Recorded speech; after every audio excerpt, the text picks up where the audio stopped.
changé mon histoire. Jésus a changé mon histoire. Changé mon histoire. Jésus a changé mon histoire. Il a essuyé mes larmes. Jésus a changé mon histoire. Il a essuyé mes larmes. Jésus a changé mon histoire.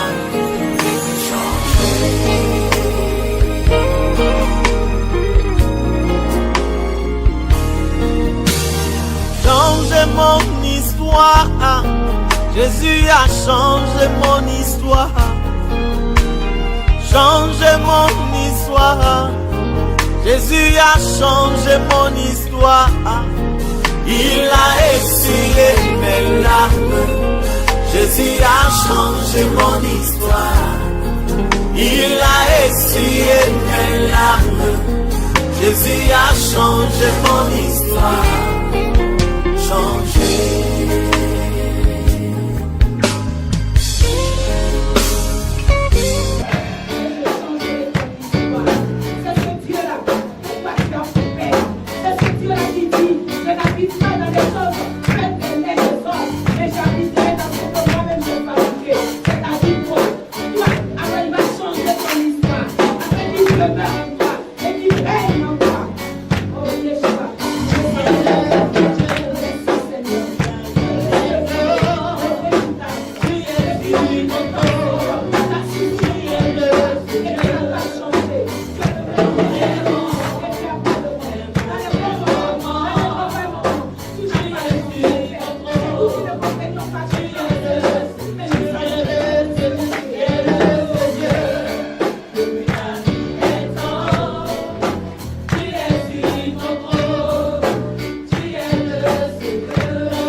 Changer notre histoire avec un cœur de. Dis-lui, parce que tu ne sais pas ce qu'il traverse.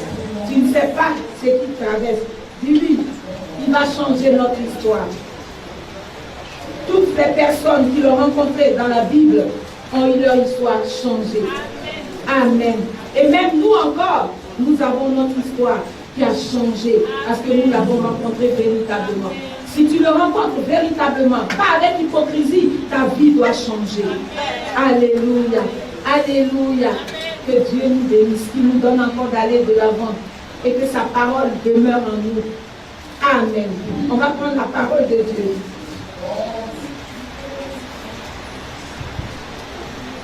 On va dans le livre de Jérémie. Jérémie 1, versets 11 à 12.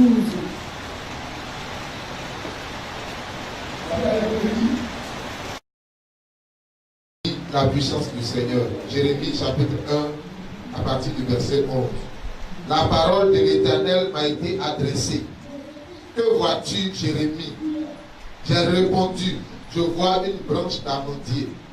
Et l'Éternel m'a dit, tu as bien vu, car je veille à ce que ma parole s'accomplisse.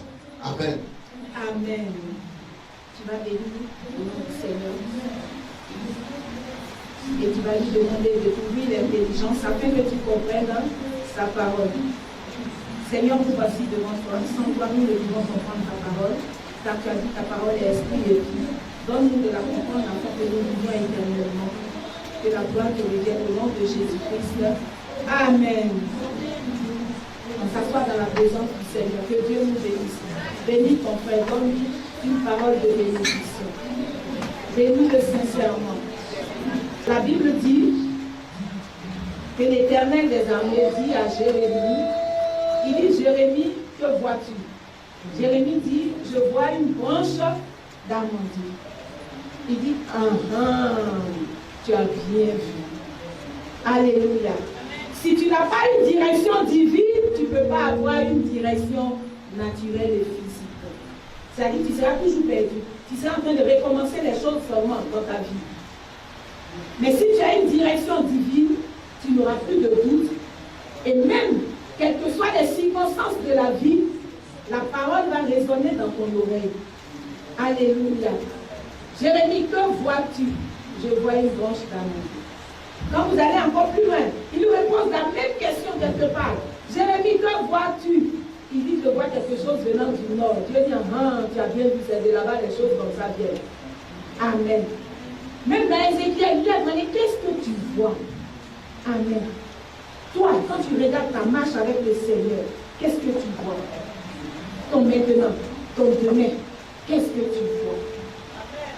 Si tu ne vois pas quelque chose, il faut bien dormir encore. Il a dit te donner une parole, tu n'as pas prêté attention.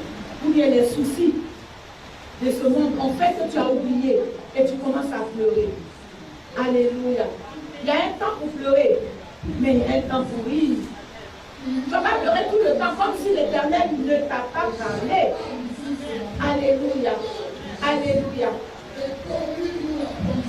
Ce matin, on va parler d'une chose qui tient à cœur à tous les chrétiens. Alléluia. Et mon âme est dans la joie parce que quand je vais parler de ça, moi-même je suis heureuse. Amen. Le thème d'aujourd'hui, c'est dans quel miroir te mires-tu? Dans quel miroir tu te mires? En d'autres termes, dans quel miroir toi-même tu te regardes? Alléluia. Nous savons tous que le miroir, c'est une glace de verre ou un métal qui est bien lisse, dans lequel on se regarde. Et ce miroir nous renvoie une image. Amen. Et l'image que le miroir nous renvoie, c'est ce qu'on est. Soit on est content, soit on n'est pas content. Quand tu es devant le miroir, avant de sortir, tu t'arrêtes, tu le regardes, tu te regardes, tu fais ça. Quand quelque chose n'est pas joli, tu cours rapidement, tu changes et tu reviens. Quand c'est parfait, tu es dans la joie et puis tu sors. Alléluia. Toi, en tant que chrétien, dans quel miroir tu te mires? Il y a plusieurs genres de miroirs. Je n'ai pas dit plusieurs types de miroirs. Parce que quand on dit type, on parle des designs. Mais je parle du genre. Il y a plusieurs genres de miroirs. Amen. Mais j'ai sélectionné que 4 parce que c'est ce qui nous intéresse le plus. Mais le quatrième, on ne va même pas parler de ce miroir-là. On ne va pas parler de ce miroir. Il y a le miroir des hommes, il y a le miroir de la vie et il y a le miroir de Dieu. Dans quel miroir tu te mires toi-même? Toi-même, pose-toi la question. Dans quel miroir tu te mires? Ou bien demande à ton voisin, touche-le. Dis-lui, dans quel miroir tu te mires? Dans quoi tu regardes même et puis tu crois, tu penses que tu es comme ça? Dans quel miroir tu te mires? Dans quel miroir tu te mires et puis tu as ces réactions bizarres de temps en temps? Dans quel miroir? Parce que qu'est-ce que le miroir là te ramène comme image pour que tu aies des réactions même souvent qui n'honorent pas Dieu? Dans quel miroir tu te mires? Amen. On va commencer le miroir des hommes. Vous savez, le miroir des hommes, c'est tout ce que tu vois. Le miroir des hommes. Amen. Je vais bien m'expliquer, vous allez comprendre. Le miroir des hommes, c'est la volonté et le souhait des hommes. La volonté et le souhait des hommes. Vous savez quoi? Les hommes pensent. Ils voient ce qu'ils pensent. Et puis disent cette chose. Amen. Quand tu es dans le monde, tu peux te mirer avec ce genre de miroir. Parce que, tu dis que je suis comme ça. Ça me fait mal parce que tu dis je suis comme ça. Tu dis que je suis mal habillée. Et puis je change la tenue. Ça c'est le miroir des hommes. Parce qu'en vérité, il veut que toi tu accomplisses sa volonté. Amen. Donc si tu lui demandes, il va te dire ce qu'il pense. Il va te dire ce qu'il veut. Il va te dire ce qu'il croit. Et toi, sans t'en rendre compte, tu vas aller te changer pour venir paraître devant la personne pour lui dire c'est ça. Qu'elle va dire oui, mais est-ce que toi-même tu es satisfait? Est-ce que toi-même tu es satisfait? Le miroir des hommes compte. Pourquoi? Parce que le cœur des hommes, les cœurs là sont tortueux. Tu peux porter un truc tout de suite. Moi, si je sais que tu seras consacré comme moi, je vais te dire non, il ne faut pas cette occasion, tu vas porter ça. Il faut changer, non, ce n'est pas le moment. Change, on va porter prochainement. Et puis tu vas porter quelque chose où moi je serai bien vu par rapport à toi. Dans quel miroir tu te mires? Alléluia. Remarquez quelque chose. L'homme n'aime pas, les hommes n'aiment pas ce qu'ils ne comprennent pas, ce qu'ils ne connaissent pas. Ils veulent toujours tout connaître, tout maîtriser et tout diriger. Alléluia. Mais quand tu es en Jésus, tu ne peux pas tout connaître, tu ne peux pas tout maîtriser, tu ne peux pas tout diriger. Parce qu'il dit qu'il est souverain. Il dit qu'il est souverain. Pourquoi il va te demander quelque chose même avant d'agir? Donc tu ne peux pas maîtriser. Mais quand tu te mires chez un voisin, chez une voisine, chez un camarade, chez quelqu'un qui n'est même pas chrétien, il te dira des choses du monde que tu vas porter. Alléluia. Dans quel miroir tu te mires?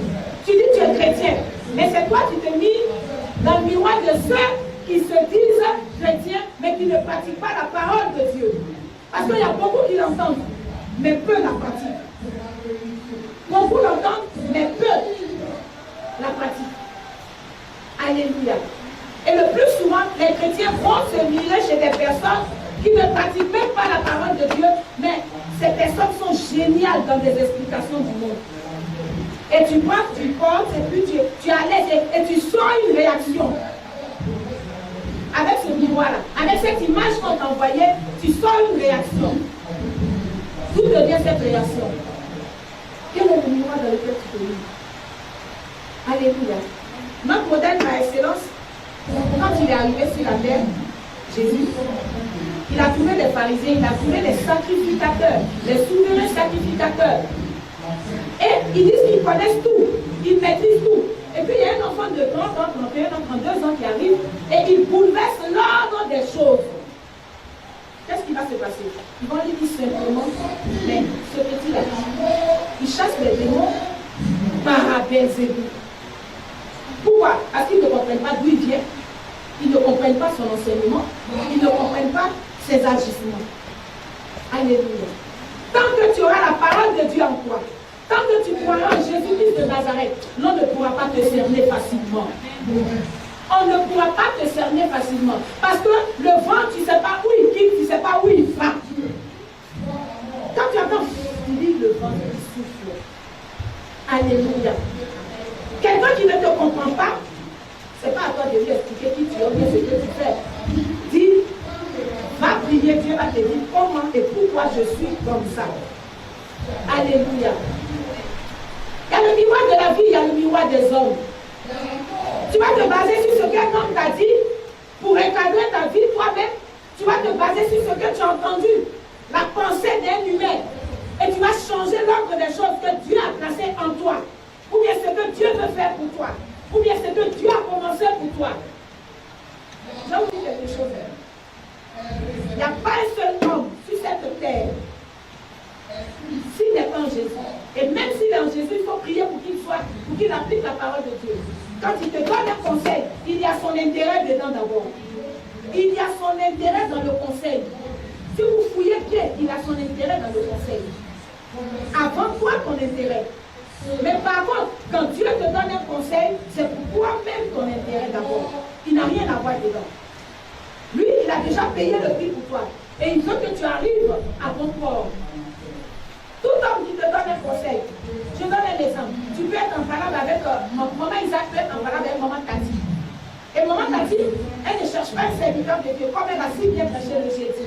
Mais elle voit quelqu'un qui est dans le monde et elle lui explique le problème. Maman Isaac aussi, pareil. Regardez. Elle a dit ça. Mais elle est qui te dit ça? Quand tu la regardes même là, est-ce qu'elle t'arrive à la chérie? Ça, c'est celui qui te conseille. Non, tu n'es pas obligé de marcher avec elle. Non, c'est pas possible. Elle t'a dit ça. Ou bien il t'a dit ça.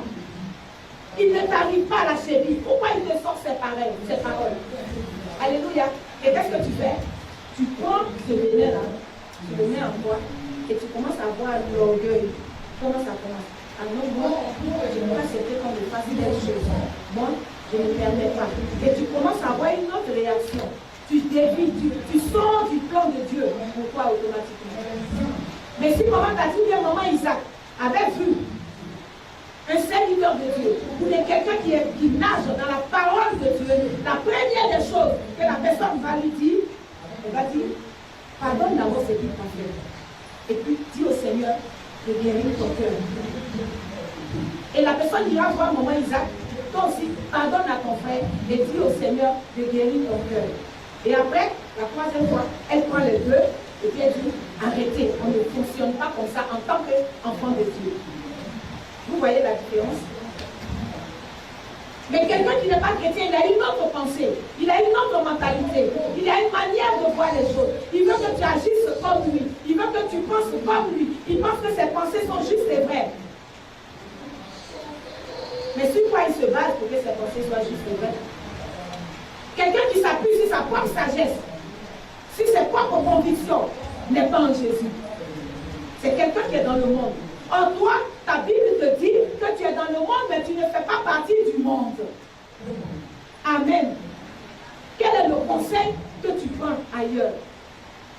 Et sans t'en rendre compte, quand tu suis, tu dévies. Ça, c'est le miroir des autres. Non, moi, je ne veux pas que papa Tati fasse ça. Papa Tati, on bien. Moi, je veux qu'on fasse telle chose. Tu vois? C'est toi qui as appelé papa Tati. C'est toi qui lui as donné le souffle de vie. Nous avons tous un destin commun. Mais quand Dieu a un dessein dans sa tête, quand il y a un plan bien défini, à un moment donné de ta vie, il pose la main sur toi et tu as une destinée particulière.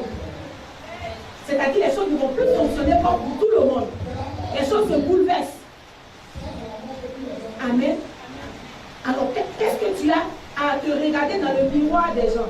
Ou bien, pour moi, ça s'était produit comme ça. Lui, ça c'est toi, mais ce n'est pas l'autre. Ça c'est toi ton plan, mais ce n'est pas l'autre. Alléluia. On a le miroir de la vie.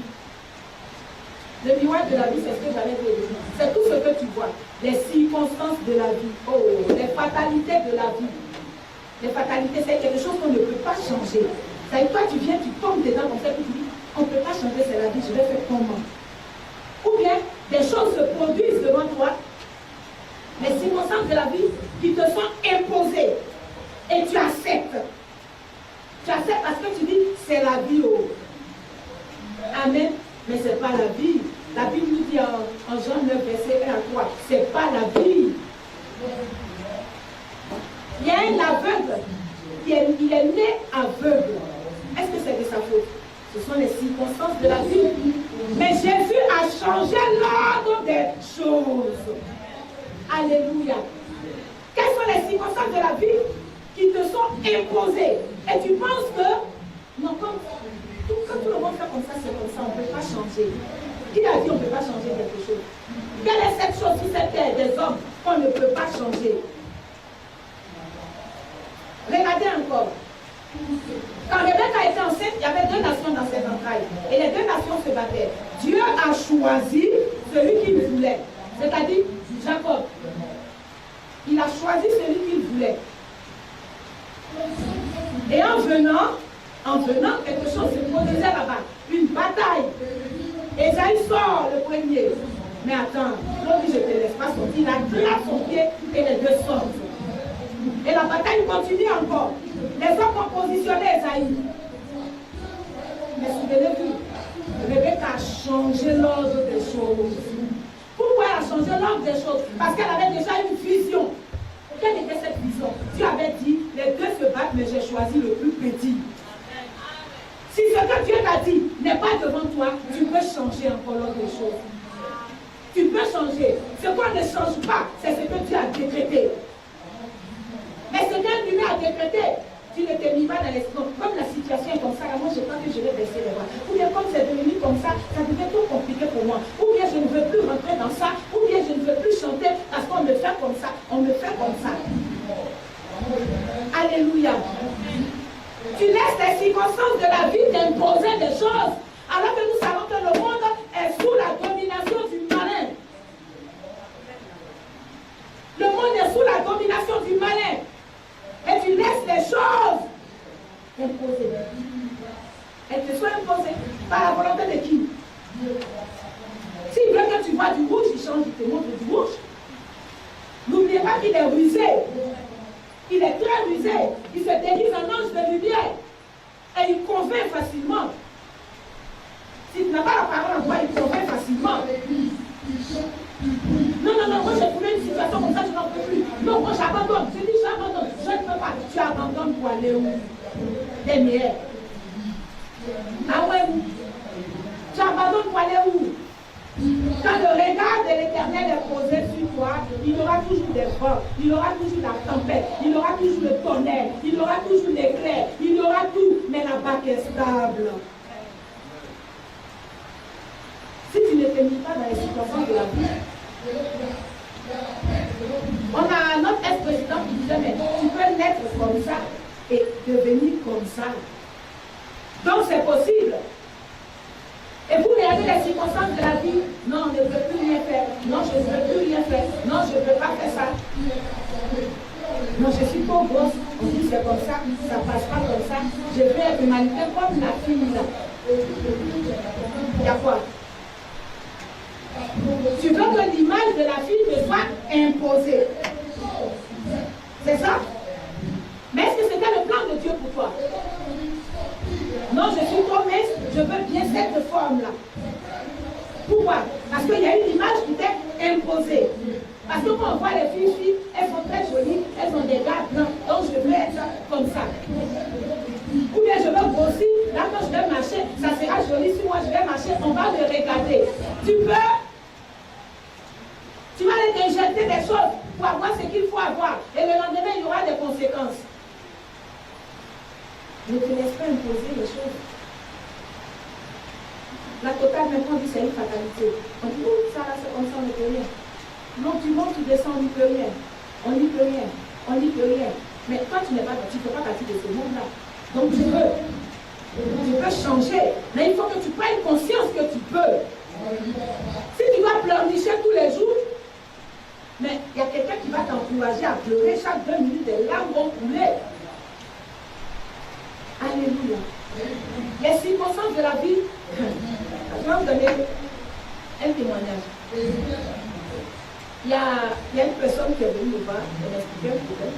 Et puis j'ai dit, ok, on y va pour 3 jours de jeûne. J'ai l'habitude de jeûner, mais les 3 jours, tu vas voir ce qui va y arriver. Non, maman, je peux. Je dis, ok. Un jour.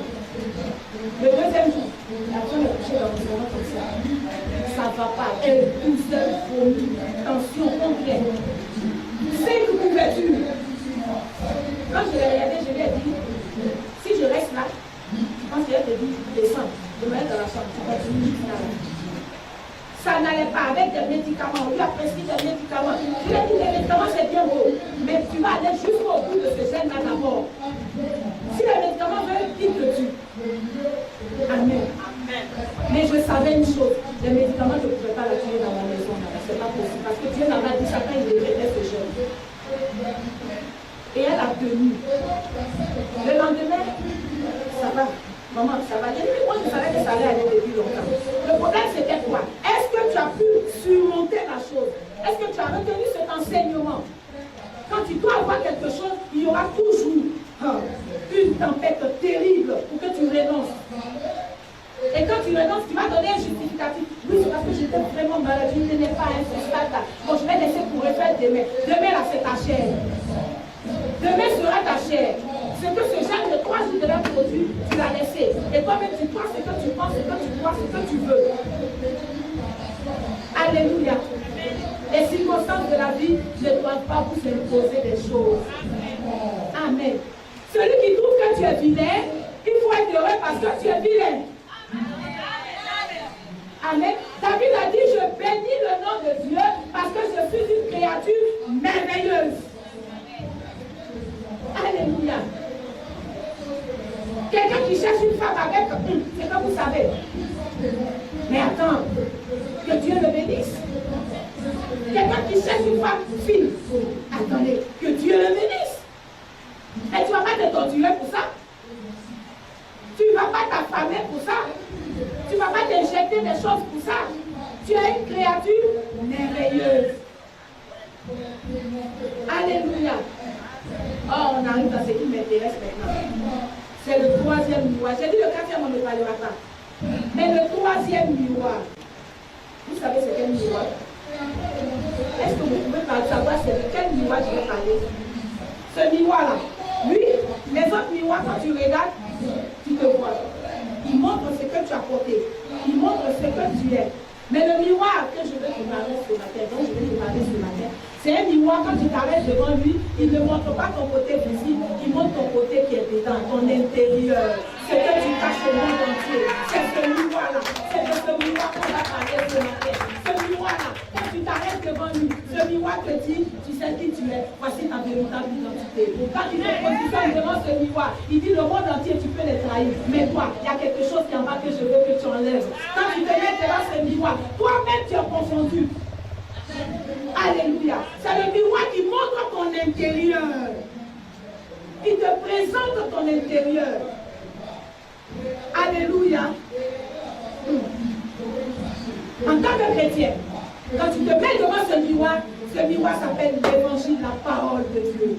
Quand tu te présentes devant ce miroir, même si les hommes pensent autre chose de toi, ce miroir va te donner ta véritable identité, ta véritable nature. Quand les humains vont te dire quoi que ce soit, quand tu te regardes dans ce miroir, quand on dit c'est impossible, le miroir te dit c'est possible. Alléluia. C'est devant ce miroir que je veux que tu te positionnes. Ce miroir te dit, la foi vient de ce qu'on entend. Et ce qu'on entend vient de la parole de Dieu. Alléluia. Et ce miroir te dit le plus intéressant. Oh, le miroir te dit encore, au plus profond de ton cœur. Toi-même, regarde. Il te dit en Jean 10, verset 35. Il dit, vous êtes de Dieu. À cause de la parole de Dieu qui vous est adressée. Et si tu es un Dieu, il te dit encore, tout est possible à celui qui croit. Alors si tu crois que tu es un Dieu, à cause de la parole de Dieu qui t'est adressée, alors tout est possible.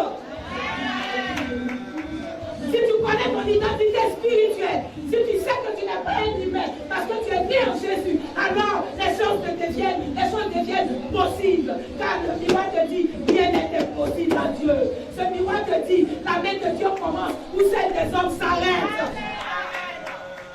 Où est-ce que ta main s'est arrêtée? Rappelle-toi que tu dois prendre le miroir de Dieu, qui est la parole. Et la parole te dit, qu'est-ce qui ne peut pas changer? Au commencement était la parole, et la parole était avec Dieu, et la parole était Dieu. Toutes choses ont été faites par elle. Rien de ce qui a été fait n'a été fait sans elle. En elle se trouve la lumière, et la lumière est la vie des hommes.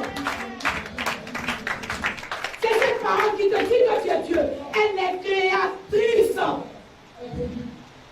Elle est créatrice. Elle a le pouvoir de créer. Elle ordonne aux choses de créer. Elle ordonne aux choses de créer. Qu'est-ce qui est impossible? On dit souvent que tu es fuité. Oh, tu n'es pas fuité. Tu n'es pas fuité quand tu es en Jésus. Ce sont les différents canaux que Jésus utilise pour agir dans ta vie. Qu'est-ce qui est impossible? Qu'est-ce qu'on ne peut pas faire? C'est qui est impossible aux hommes, impossible à Dieu. Oh! cause de ma parole qui vous est adressée. Amen. Dieu ne parle pas aux anges.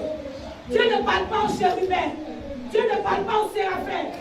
Dieu ne parle pas aux animaux, mais il fait parler les animaux.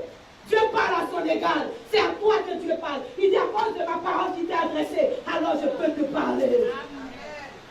S'il veut te parler, à cause de la parole, c'est la parole qui crée. Alors tu peux créer des situations. Là où c'est impossible, tu dis non, c'est possible. Mais quand tu te limites, les choses deviennent compliquées pour toi. Quel est le niveau de la vie du pays? C'est la question que l'Éternel me pose ce matin. Il dit, je t'ai donné une vision, je t'ai donné une parole. Et cette parole, elle est créatrice, elle est porteuse de vie. Dans cette parole, il y a la lumière. Que fais-tu de cette parole? Tu prends le miroir des humains, tu prends les circonstances de la vie et tu oublies celui-même qui t'a donné la vie. Regardez, il y a une situation, elle va se présenter à vous. Ça va tourner. Si vous regardez vous-même, elle va revenir à la position initiale que Dieu a donnée. Quel est le miroir que tu utilises dans ta vie, dans ta marche avec le Seigneur? La parole de Dieu. Elle est remplie de Dieu. Elle est remplie de sagesse. Elle est remplie de force, de puissance, d'amour, de paix, de joie. Au moment où on attend, c'est que tu sois triste, montre la face de Dieu. L'esprit de l'esprit, la joie, l'amour, la paix, la bienveillance, la bonté, la miséricorde. Où le monde nous enseigne autre chose, chacun pour soi. Quand tu viens, Dieu n'a jamais dit chacun pour soi. Parce que le monde a l'habitude de dire, on dit aide-toi, Dieu t'aidera. Aide-toi et Dieu t'aidera. Ça est dans quelle parole? Vous avez vu ça où? C'est le miroir de la vie. Il ne dit pas aide-toi. Il dit j'ai tout accompli. À toi maintenant. À toi maintenant. Puisque tout est accompli. À toi maintenant. D'emmener ce qui est accompli dans le spirituel, dans le monde physique. Pas ta foi. Ne mets pas ta foi en la parole des hommes. Parce que la parole des hommes ne peut pas produire. La parole des hommes ne produit pas. La Bible dit, la foi vient de ce qu'on entend. Et ce qu'on entend vient de la parole de Dieu. Ce qui ne vient pas de Dieu, ta foi ne peut pas naître là-bas. Dans ce cas, c'est une foi vaine. Une foi qui ne va pas produire. Mais si ta foi doit produire, voici ce que ta foi doit entendre. L'évangile, la parole de Dieu, le miroir vrai de Dieu, celui qui montre notre intérieur. Celui-même, quand tu fais des choses qui ne sont pas bonnes, même si tu caches au monde, de temps en temps, quand tu fléchis chez nous, toi-même tu sais que c'est pas bon. Parce qu'il te rappelle que c'est pas bien. Sauf si tu veux aller à la perdition. Sinon, si tu te rappelles que c'est pas bien, alors tu viens, tu confesses que c'est pas bien. Quel est le miroir dans lequel tu te mets? Aime ton prochain comme toi-même. Aime ton prochain comme toi-même. Aime ton Dieu de tout ton cœur, de toute ton âme. Ne mets pas ta confiance à un homme. Malheur à celui qui met sa confiance à un homme. Mais beaucoup de chrétiens, des véritables chrétiens, mettent leur confiance le plus souvent à un homme. Et quand ils sont déçus, ils ont mal. Mais c'est normal. Il vous a dit de ne pas le faire. Pourquoi vous le faites? Et après on dit non, je suis chrétien. Tu es chrétien, mais tu es toujours malheureux. Tu es chrétien, mais c'est toi tu plains toujours. Tu es chrétien, mais on va toujours autre chose sur toi. Ton Dieu n'est-il pas fort pour changer ta situation? N'est-il pas fort pour changer ta situation? Quel est le miroir dans lequel tu te mets? À toi de choisir. Parce que le diable est tellement rusé, tu ne peux pas te rendre compte. Le miroir des hommes, le miroir de la vie, les circonstances de la vie. Mais toi-même, que dis-tu de ta vie? Que dis-tu de ta vie? Qui détient les clés de ta vie? Qui est rentré dans le séjour pour aller sortir ses clés?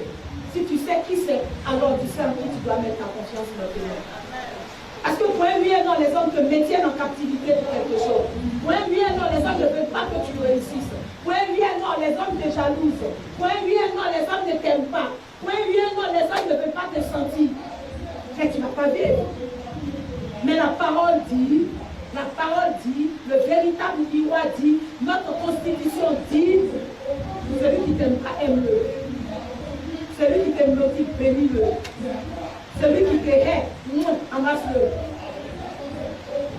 Alléluia. Quel est le miroir dans lequel tu te mires? Comment il s'appelle ton miroir? Comment s'appelle ton miroir? Comment s'appelle ton miroir? On n'a pas dit le miroir d'Amandine, c'est papa. Comment? On n'a pas dit ça, la Bible n'a pas dit ça. La Bible n'a pas dit que le miroir de maman Tati, c'est papa Tati. La Bible n'a pas dit ça. Pareil, la Bible dit que ton miroir, c'est la parole de Dieu. Ton miroir, c'est la parole de Dieu. Parce que si ton miroir, c'est l'homme ou ton mari, il va arriver des moments où il va dire, hey, la Bible dit, sois soumise, et puis tu me suis, et puis on s'en va. Même s'il est en train de faire des conneries, tu dis, suis-moi, soumets-toi. Soumission. Mais voici ton miroir. Voici ton miroir. Voici ton miroir. Que dit ton miroir? Ton miroir dit, femme, sois soumise. Sois soumise à ton mari dans le Seigneur. Dans le Seigneur. Il ne va pas lui faire nan, puis tu vas dire, suis-moi. Dieu dit, soumets. Vice versa. Quel est le miroir dans lequel tu te mires? La parole de Dieu, elle te dira véritablement qui tu es. Elle te dira véritablement ce que tu dois faire. Même quand tu es perdu dans le désert, au milieu de tes problèmes, au milieu de tes soucis, la Bible dit Joseph était égaré, mais dans le désert, un homme est apparu. On lui dit, tu cherches qui? Dans cette direction. Pendant ce temps, les humains l'avaient trahi. En lui disant, on va dans tel endroit. Et il prend le chemin. Arrivé, il est égaré. Mais la parole, la véritable boussole, l'a orienté. Celui qui pose toute ta confiance. En qui met toute ta confiance? En une femme. Une femme, si elle veut que tu aies petit.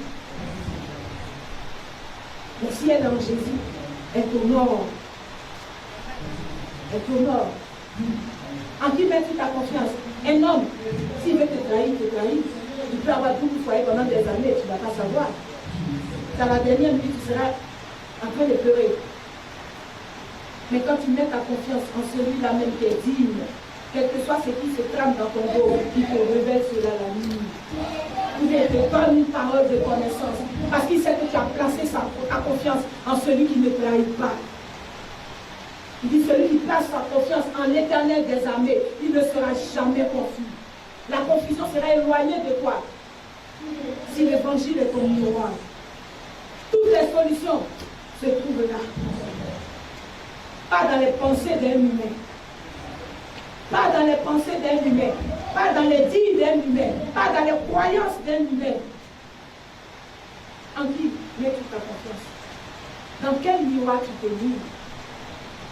Et quand la parole de Dieu te dit, le comportement que tu as n'est pas bien, tu refuses. Pourtant, quand tu prends un miroir normal, quand tu es penché quelque part ici, tu t'en vas changer la tenue.